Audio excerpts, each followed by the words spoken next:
Hi everyone, welcome to DU की पढ़ाई platform. Hit the subscribe button and watch the lectures till the end. So in this video, we are going to talk about the essay A Dehumanized Environment. This essay is written by Keshav Malik और ये जो आपका value addition course है culture and communication इसमें आपको syllabus में mention किया गया है आपको पढ़ने के लिए and this is a part of your essential readings. तो चलिए इसकी थोड़ी चर्चा कर लेते हैं इस एसे की। सबसे पहले इसके बैकग्राउंड की अगर बात करें तो the essay dehumanized environment is a reflective piece written during the author's stay in Rampur a small hill town in northern India। तो ये ऐसे जो है यार जो इसके लेखक हैं केशव मलिक जी, ये उन्होंने तब लिखा था जब वो रामपुर गए हुए थे। रामपुर जो है नॉर्दर्न इंडिया में एक छोटा सा हिल टाउन है। हिमाचल प्रदेश में ये पड़ता है शिमला डिस्ट्रिक्ट के अंदर। और वहाँ की जो नेचुरल ब्यूटी है वो बहुत ज़्यादा अच्छी है। तो वहाँ पे जब वो गए हुए थे, तो उसी दौरान उन्होंने इस निबंध को लिखा था। And the narrative contrast the serene and untouched natural environment of the hills with the chaotic, noisy and dehumanizing environment of urban life in the Indian plains. और इस निबंध में जो बात की गई है वो उन्होंने दर्शाने की कोशिश की है कि जो नेचुरल एनवायरनमेंट है हिली एरियाज़ का पहाड़ों पे, वो कितना अच्छा होता है और कितना सुंदर होता है प्राकृतिक वातावरण इन कंट्रास्ट टू जो नॉर्दर्न इंडिया में प्लेन्स होती हैं, इंडस्ट्रीज़ लगी होती हैं, वहाँ पे बहुत ज़्यादा केओस होता है, नॉइज़ होती है, ट्रैफ़िक होता है और लोग जो है सुबह से लेके शाम तक काम के लिए दौड़ते रहते हैं। तो इसी को उन्होंने कंपेयर करते हुए चीज़ों को लिखा है। And the author reminisces about the natural beauty and tranquillity of the hill town, highlighting the disconnect between humans and nature in the mechanised and industrial plains. और उन्होंने दिखाने की कोशिश की है कि किस प्रकार से ह्यूमंस और नेचर के बीच में जो है एक तरीके से डिस्कनेक्ट हो गया है, हम प्रकृति से जो है दूर होते जा रहे हैं। नेचुरल ब्यूटी थी जो उसका हम आनंद नहीं ले पा रहे हैं। इसी के इर्द गिर्द उन्होंने ये निबंध को लिखने की कोशिश की है। तो ऐसे के हम समरी पे बात करते हैं डायरेक्ट। और अगर आपको ऐसे लाइन बाय लाइन पढ़ना है, कंप्लीट ऐसे पढ़ना है, तो पीडीएफ के अंदर मैंने डाल दिया है, आप वो पीडीएफ वहाँ से डाउनलोड कर सकते हैं डिस्क्रिप्शन से। उस पीडीएफ के अंदर आपको पूरा कंप्लीट ऐसे मिल जाएगा, you can read it from there. So essay की अगर हम बात करें समरी में, तो the essay opens with the author describing his experience in Rampur, a small hill town in northern India। तो ऐसे की जो शुरुआत होती है, तो शुरुआत में वो अपना एक्सपीरियंस बता रहे होते हैं कि रामपुर में वो अपना तीसरा दिन बिता रहे होते हैं और उसी दौरान उन्होंने इस निबंध को लिखा है। और फिर उसके बाद उन्होंने कंपेयर करते हुए चीज़ों को बताया है निबंध के अंदर कि जो नॉइज़ी इन्वायरमेंट है इंडियन प्लेन्स का, अर्बन एरियाज़ का, वो कितना ज़्यादा हेक्टिक होता है, जबकि जो हिली एरियाज़ की जो नेचुरल ब्यूटी है, वो बहुत ज़्यादा सुंदर होती है और वो अनटच्ड ब्यूटी होती है, पॉपुलेशन भी कम होती है। इतना ज़्यादा लोग दौड़-भाग के लिए जो है नहीं जा रहे होते हैं, वहाँ पे आपको गाड़ियाँ भी कम देखने को मिलेगी। तो ये सारी चीज़ें उन्होंने एक्सप्लेन करी है।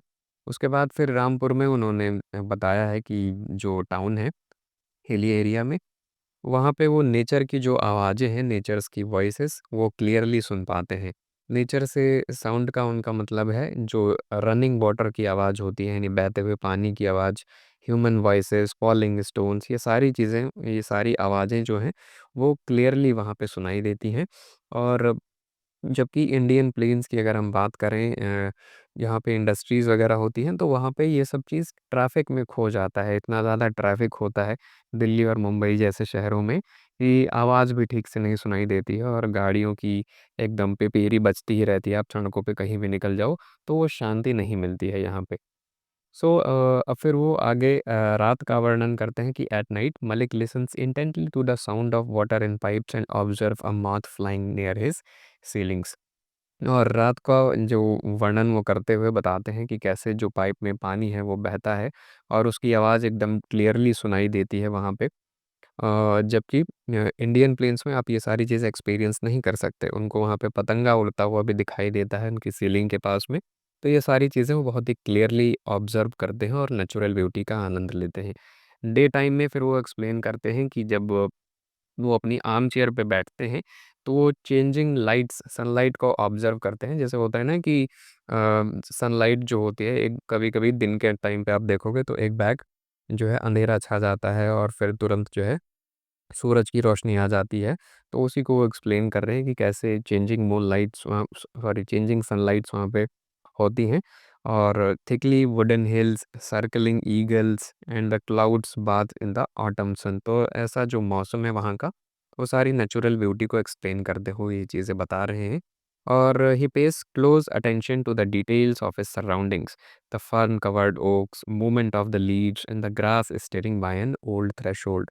तो सारी जो नेचुरल ब्यूटी है वहाँ की, ये सारा उन्होंने इस ऐसे के अंदर एक्सप्लेन किया है रामपुर का। And then he reflects the loss of the Indian spell-defined world which existed before the arrival of machines, the British and the Mughals।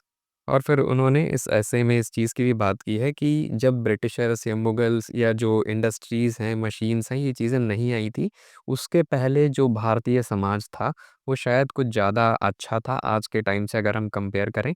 तो उस समय के समाज में बहुत ही हार्मनी थी, रिफाइनमेंट था और अच्छा जीवन जीते थे उस समय लोग, प्रकृति के साथ सद्भाव में रहते थे। जबकि आज के टाइम पे he says that the Indian way of life has lost its harmony and refinement. And he acknowledges the benefit of technological advancement such as electric lightning and modern sanitation, but criticises how these means have become end in themselves. तो उन्होंने ये भी बात की है कि ऐसा नहीं है टेक्नोलॉजिकल डेवलपमेंट्स एकदम ख़राबी चीज़ है।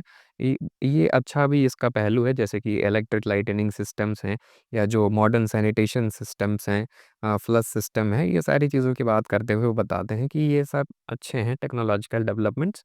लेकिन उन्होंने फिर उसको क्रिटिसाइज़ भी किया है कि ये एक तरीके से अपने आप में एंड बन गए हैं, इंसान का एंड गोल बन गए हैं कि अब इनके बिना काम ही नहीं चलता।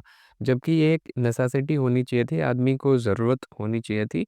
और एक तरीके से टेक्नोलॉजी जो है एंड गोल बनती जा रही है, we are getting dependent on it.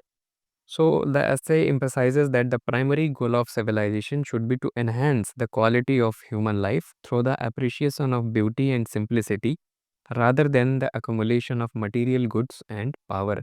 तो ऐसे में इस चीज़ को लेकर के ज़ोर दिया गया है कि जो किसी भी सभ्यता का मूल उद्देश्य होना चाहिए, प्राइमरी गोल होना चाहिए, वो ये होना चाहिए कि ह्यूमन लाइफ जो है, उसकी क्वालिटी इम्प्रूव हो। कैसे इम्प्रूव होगी? Through the appreciation of beauty and simplicity, the beauty of nature. When we appreciate and enjoy the beauty of nature, तब ह्यूमन लाइफ की जो क्वालिटी है, वो और ज़्यादा इम्प्रूव होगी। अगर हम मटीरियल गुड्स एंड पावर के पीछे भागते रहेंगे, तो our life is going to be hectic। Then further the author laments the modern focus on materialism and the loss of receptive attitude towards nature। तो आज के समय में जो मटेरियलिज्म की बहुत ज़्यादा अ, एकदम बाढ़ आई हुई है, लोग इसी के पीछे भाग रहे हैं, सारी चीज़ें खरीदनी है, सबको आईफ़ोन चाहिए और सबको जो है 4-5 मंजिला घर होना चाहिए, एक फ्लैट होना चाहिए और पता नहीं क्या-क्या, है ना? सारी मॉडर्न चीज़ें लोगों को चाहिए, तो इसी चीज़ को डिस्क्राइब करते हुए बताते हैं कि जो मॉडर्न फ़ोकस है मटेरियलिज़म का, इसकी वजह से हम नेचर के टुवर्ड्स तो जो हमारा रिसेप्टिव एटीट्यूड था, वो हम खोते जा रहे हैं। क्योंकि अगर किसी व्यक्ति को आईफ़ोन चाहिए, तो उसके लिए उसके पास पैसा होना चाहिए। पैसा कमाने के लिए वो सुबह से लेके शाम तक ऑफ़िस में भागेगा, जो है बॉस की डाँट खाएगा, फिर जाके सैलरी आएगी और सैलरी चली जाएगी। आईफ़ोन में अगले महीने वो फिर काम करेगा। मतलब उसको अपने लिए कभी टाइम ही नहीं मिलता, है ना? कि कभी वो 10-15 मिनट बैठ कर के नेचर के साथ जो है एन्जॉय कर सके। So that's why he points out that many people, particularly those from the middle strata of society, are caught in the pursuit of wealth and power, leading to conflicts and lack of peace। तो जो middle class के लोग हैं खास करके, इनके साथ ये प्रॉब्लम होती है और वेल्थ के पीछे, पावर के पीछे भागते रह जाते हैं और इसकी वजह से फिर शांति नहीं होती है जीवन में और पीस यानी लैक ऑफ पीस हो जाता है। And he critics contemporary religious practices and spirituality. और फिर वो ऐसे में ये भी बताते हैं कि ये सारी जो चीज़ें हैं ये इस सभ्यता में हो रही हैं, ऐसी सिविलाइजेशन में हो रही है जहाँ पे मेडिटेशन जैसी प्रैक्टिसेस होती थी, जो रिलीजियस प्रैक्टिसेस थी हमारी, स्पिरिचुअलिटी थी हमारी, जिस पर हम अपने गर्व करते थे। तो ये ऐसी सभ्यता थी। लेकिन आज के समय में क्या हो गया है कि एकदम अपोज़िट होता जा रहा है। जो स्पिरिचुअलिटी है, रिलीजियस प्रैक्टिसेस हैं, ये भी धर्म के नाम पे धंधे बनते जा रहे हैं लोगों के लिए। तो he argues that they have become tools for personal gains rather than paths to inner peace and contemplation. तो इनका जो गोल था पहले के समय में, ध्यान वगैरह की जो चीज़ें थीं, वो पीस के लिए होती थीं, इनर पीस के लिए होती थीं। और लोगों को मोक्ष दिलाने का काम करती थी, जीवन में शांति होती थी। इनके बजाय अब इनको जो है धंधा बना दिया गया है। So he also critics about that. और फिर लास्ट में एस्से के कंक्लूजन में वो कहते हैं कि अब हमें इन चीज़ों को छोड़ करके वापस से हमें नेचर की तरफ आना चाहिए। So that essay concludes with a call for a return to a simpler more harmonious way of life that values beauty and inner tranquillity. तो ऐसे जीवन की तरफ हमें लौटना चाहिए जहाँ पे ब्यूटी को हम प्राथमिकता देते हो, उसको वैल्यू देते हो, और आंतरिक जो चीज़ें हैं हमारी, उसको हम वैल्यू देते हो, आंतरिक खुशी को ज़्यादा वैल्यू देते हो, दिखावे में ना बह जाते हो कि बगल वाले के पास जो है कोई मर्सिडीज़ है तो मेरे पास भी होनी चाहिए। ये जो एक प्रकार का दिखावा है, इसमें हमें नहीं बहना चाहिए और अपनी जो जीवन की चीज़ें हैं उसको पूरा करने के लिए अपने आप को सक्षम बनाना चाहिए। That's why he says that we need to return to a simpler and more harmonious way of life, suggesting that this is essential for achieving true peace. अगर हमें जीवन में शांति चाहिए तो हमें अपने जीवन को सिंपल बनाना होगा और ज़रूरतों पे जीना होगा। वरना अगर हम सबके पीछे भागते रहेंगे, मटीरियलिज्म के पीछे भागते रहेंगे, तो ये चीज़ें हमारा पीछा कभी छोड़ने वाली नहीं है और हम जीवन भर इसी के पीछे परेशान होते रहेंगे और जीवन में कभी हमें शांति नहीं मिलेगी। ठीक है? तो this was the summary of the essay. जो भी उन्होंने एसे में बातें बोली हैं वो मैंने आपको एक्सप्लेन कर दिया है यहाँ पे। और आगे थोड़ा-सा देखते हैं इस एसे की जो थीम है, theme and message of the essay. Theme की अगर हम बात करें तो थीम मतलब होता है जो क्या मेन पॉइंट्स हैं जो इस एसे के माध्यम से राइज करने की कोशिश की गई है ऑथर के द्वारा। So the theme of a dehumanised environment centres around the detrimental impact of modern industrialisation and technological progress in human life and the natural world. इनमें से पहली थीम है डिस्कनेक्शन फ्रॉम द नेचर। तो नेचर के साथ जो हमारा डिस्कनेक्ट हो गया है, हम दूर हो गए हैं, उसके बारे में उसका बारे में सबसे पहले इस मुद्दे को उठाने की कोशिश की गई है कि कैसे जो अर्बन लाइफ है वो नॉइज़ी और केओटिक है इंडियन प्लेन्स में, in contrast to the hilly areas. So this disconnection leads to the loss of appreciation for simple natural beauty and tranquillity that nature provides. आप देखोगे दिल्ली के अंदर जो पार्क्स वगैरह होते हैं, वो इसलिए बनाए गए थे कि लोग वहाँ पे जाके थोड़ा-सा नेचर को एन्जॉय करें, है ना? अपने घर में ही हमेशा लोग पड़े रहते हैं, पर वहाँ पे कुछ अलग ही चीज़ें हो जा रही हैं। लोग पार्क को भी कपल पार्क बना ले रहे हैं, है ना? तो ये सारी जो चीज़ें हैं कि नेचर को एन्जॉय करने का जो तरीका होना चाहिए था, वो अब इंसान भूलता जा रहा है। सेकंड थीम यहाँ पे है डीह्यूमनाइज़ेशन थ्रू टेक्नोलॉजी। सो इन्होंने टेक्नोलॉजिकल बेनिफिट्स को एप्रिशिएट भी किया है, पर उसको क्रिटिसाइज़ भी किया है कि हम मटेरियल प्रोग्रेस के ऊपर ज़्यादा एम्फेसिस डालते हैं और इसकी वजह से ह्यूमन वैल्यूज़ का लॉस होता है, इनर पीस का लॉस होता है। और अगर हमें रियल में नेचुरल वर्ल्ड को एक्सप्लोर एक्सप्लोर करना है, तो हमें अपनी आँखें और कान को ठीक तरीके से खोलना होगा, चीज़ों को समझना होगा, वरना फिर ज़िंदगी में ऐसे ही तबाही मची रहेगी। थर्ड यहाँ पे है loss of simplicity and beauty. This is also the main point which has been raised through the essay कि material wealth and modern obsession with material wealth and the power has overshadowed these essential human experiences, leading to the lack of inner tranquility and increased conflict. Next, critic of modern civilization and spiritual and ethical declines, call for the re-evaluation of values. These are the main themes of the story. मैंने आपको sorry story नहीं, ऐसे ऐसे को मैंने अभी summary में explain कर दिया था कि कैसे मॉडर्न सिविलाइजेशन को जो है उन्होंने क्रिटिक करा है, उसकी आलोचना की है। स्पिरिचुअल एंड एथिकल डिक्लाइन की भी बात की है कि जो हमारी सभ्यता थी उसका भी अब धर्म के नाम पे धंधा बनाने की कोशिश की जा रही है और लोगों को स्पिरिचुअलिटी के नाम पे उनको पैसा लूटने की कोशिश की जा रही है। एंड एट लास्ट वो बोलते हैं कि हमें अपना जीवन पद्धति बदलनी होगी, वरना फिर अगर हम इसी मटेरियल प्रोग्रेस में डूबे रहेंगे, then we are not going to have a peaceful life. Some solved FAQs are here. PDF से आपको आंसर पढ़ लेना है। मैं आपको थोड़ा सा क्वेश्चन यहाँ पे बता देता हूँ। Comment on the title of a dehumanised environment, title के ऊपर यहाँ पे कमेंट करने को एक क्वेश्चन आया हुआ था। सो यहाँ पे जो वर्ड है डीह्यूमनाइज्ड, इसका जो यूज़ है वो एकदम परफेक्ट तरीके से किया गया है। और ऑथर ये दिखाने की कोशिश करते हैं कि जो हमारे अंदर ह्यूमन वैल्यूज़ थी वो अब नष्ट होती जा रही हैं, that symbolise the dehumanisation. So this word has been perfectly put in the essay की heading. तो second point here is in essay. In essay, the author describes his experience in a hill town called Rampur. He feels more peace and tranquility in the natural environment compared to city life. And this comparison makes the idea of dehumanized environment more clearer.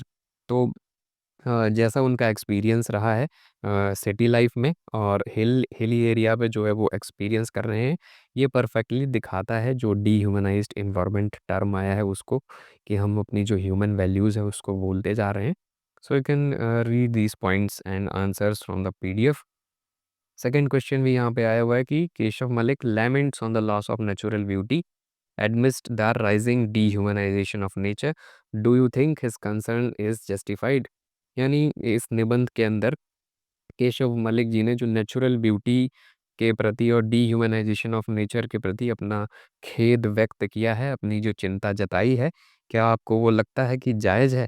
तो जी हाँ, बिल्कुल उनकी जो चिंता है वो जायज़ है। Yes, Keshav Malik's concerns about the loss of beauty, natural beauty and the dehumanisation of nature is indeed justified for several reasons.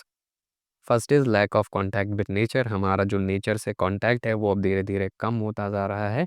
And cities are being converted into sorry, forest areas are cleared and being converted into industrial areas. तो ये सारी जो चीज़ें हैं cities बनाने की कोशिश की जा रही है और नेचर को एकदम से डिस्ट्रॉय करने की कोशिश की जा रही है और इंसान का जो कनेक्ट है वो भी दूर होता जा रहा है नेचर से। तो this is the first justification point. Next is mechanical life style जो हो गई है हमारी, हम सुबह से लेके शाम तक काम के पीछे दौड़े पड़े होते हैं। आदमी 6 बजे उठ जाता है, क्यों? क्योंकि उसको ऑफिस जाना है। अगर 9 बजे टाइम पे ऑफिस नहीं पहुँचे तो बॉस की डांट पड़ जाएगी और दिन भर फिर तनाव में बीतेगा। इतना ज़्यादा ट्रैफिक से गुजरते हुए वो ऑफिस पहुँचता है, बॉस की डांट खाता है, काम करता है, शाम को 6-7 बजे घर आता है कहीं पे ट्रैफिक से लड़ते हुए, फिर शाम को आता है घर पे उस अलग ही बीवी बच्चों के ताने मिल जाते हैं और फिर रात को वो रील्स देख के सो जाता है। ठीक है? तो इस तरीके से जो ह्यूमन की लाइफ स्टाइल है वो मैकेनिकल हो गई है। So we are losing humans in machines, that's why his concern is justified. And third point here is loss of aesthetic sense, यानी जो नेचुरल ब्यूटी को अप्रिसिएट करने का हमारे अंदर एबिलिटी थी वो अब कम होती जा रही है। We are losing our ability to feel and appreciate nature's beauty and this concern is justified. In our today's busy life we often ignore the beauty around us. This separation from nature increases stress, anxiety and deterioration in mental health, और उसकी वजह से mental health पे भी हमारे प्रभाव पड़ता है। आप देखते ही होंगे कभी कभार जब आप नेचर को फील करने की कोशिश करते हैं, बहुत अच्छा सा प्राकृतिक वातावरण होता है, तो आपका तनाव भी कम होता है, एंजाइटी भी कम होती है और थोड़ा मेंटली आप बेटर फील कर पाते हैं। Next point here decline in the spiritual values. जो ध्यान की पद्धति थी, योग की पद्धति थी, इनकी वजह से हमारे जीवन में शांति होती थी, जबकि जो स्पिरिचुअल वैल्यूज़ हैं सोसाइटी में अब डिक्लाइन हो रही हैं। मॉडर्न सोसाइटी में रिलीजन एंड स्पिरिचुअलिटी को प्रैक्टिकल बेनिफिट्स के लिए यूज़ किया जा रहा है। इनका ये पॉइंट भी जायज़ है, क्योंकि मटेरियलिज्म का जो इन्फ्लुएंस है वो बढ़ रहा है और रिलीजन को कॉमर्शियलाइज्ड किया जा रहा है। So these are the points which you can mention कि जो इनका कंसर्न है डिह्यूमनाइजेशन के प्रति वो एकदम जस्टिफाइड है। फिर lack of peace which is the output of all these things. ये आप नेचर से डिस्कनेक्ट हो जाएंगे तो शांति तो होगी नहीं जीवन में, that is obvious. So here the answer is complete. Next question, what message does Keshav Malik want to give through a dehumanised environment? इस ऐसे का मैसेज क्या है? तो मैसेज में कुल मिलाकर के वो यही बताना चाहते हैं कि देखो भैया, जो मॉडर्न लाइफ स्टाइल है आपके बिग सिटीज़ में, इसकी वजह से नेचर से आपकी दूरी बनती जा रही है। अगर आप स्वयं को जानना चाहते हैं, बेहतर समझना चाहते हैं तो प्रकृति के साथ आपको सद्भाव में रहना होगा, अन्यथा सब कुछ बिगड़ने वाला है। आप देख ही रहे होंगे एक ना एक चीज़ें आए दिन आती रहती हैं, कभी धरती का टेम्परेचर बढ़ गया, कभी ग्लोबल वार्मिंग का सीन है, कभी दिल्ली में पॉल्यूशन हो गया, कॉलेज बंद हो गए, छुट्टी हो जाती है ना? बाहर मत निकलो। तो अगर नेचर को तुम डिस्ट्रॉय करोगे, तो यही सब झेलने वाले हो।